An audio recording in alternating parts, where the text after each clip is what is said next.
Сөйлеу тек адамға ғана тән қасиет, ал жануарлар мен құстар тек дыбыстау арқылы ғана бір-біріне хабар береді.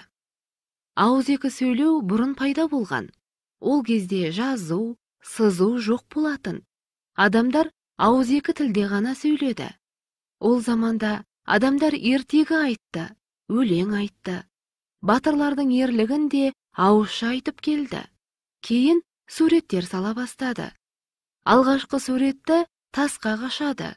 Адамдар сурет арқылы алғаш рет жазбаша сөйлеуді ойлап тапты.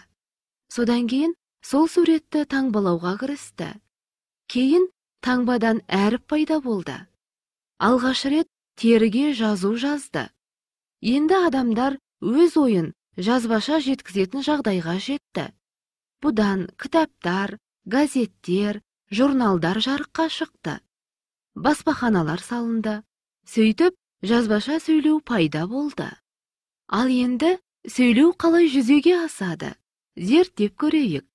Сөйлеу адамның дене мүшесіндегі өкпе, тамақ, тіл, тіс және жақтың қимылдауының арқасында жүзеге асады екен. Біз сөйлеп тұрғанда жағымыз бен ауыз қуысындағы тіліміз қозғалыста болып, тамағымыздан дыбыс шығып тұрады. Дыбыстың бәрін ретке келтіріп тұратын құрал тіл.